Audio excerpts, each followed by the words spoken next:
Obunachilar, sizga mana mehnat oboddan 3-sovxozdan chiroyli shinam hovli ko'rsatib o'tamiz mana. Hovlisini qarang qancha katta. Ichkarilarni ko'rsatamiz endi. Hovliga bemalol dehqonchilik qilsangiz ham bo'ladi.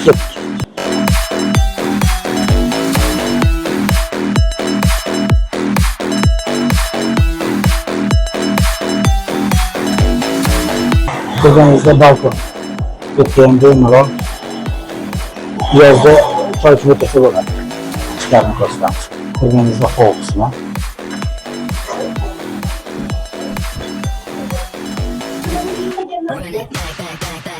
Xo'shda bemalol foydalansangiz bo'ladi.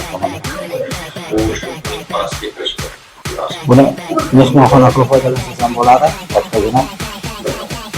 Kelishingizda mana shu pardalar, konditsioner hammasi qoladi. Videoning oxirida narxini aytib o'tamiz.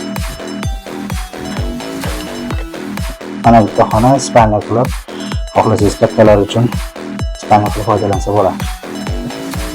Yana bitta shinamli keng xona. Xohlasangiz bunisini, xohlasangiz bunisini mehmonxona qilib foydalansangiz bo'ladi.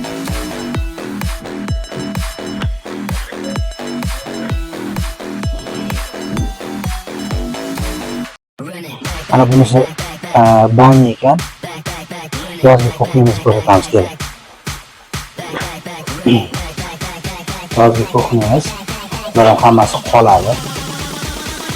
Bemalol yozda foydalansangiz bo'ladi.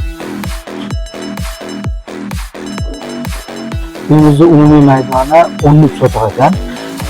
Hovlidan bemalol bog' qilib foydalansangiz ham bo'ladi yoki o'zingiz xohlagandek ajratib uy qilib sotsangiz ham bo'ladi. Sharoitlarimiz keng.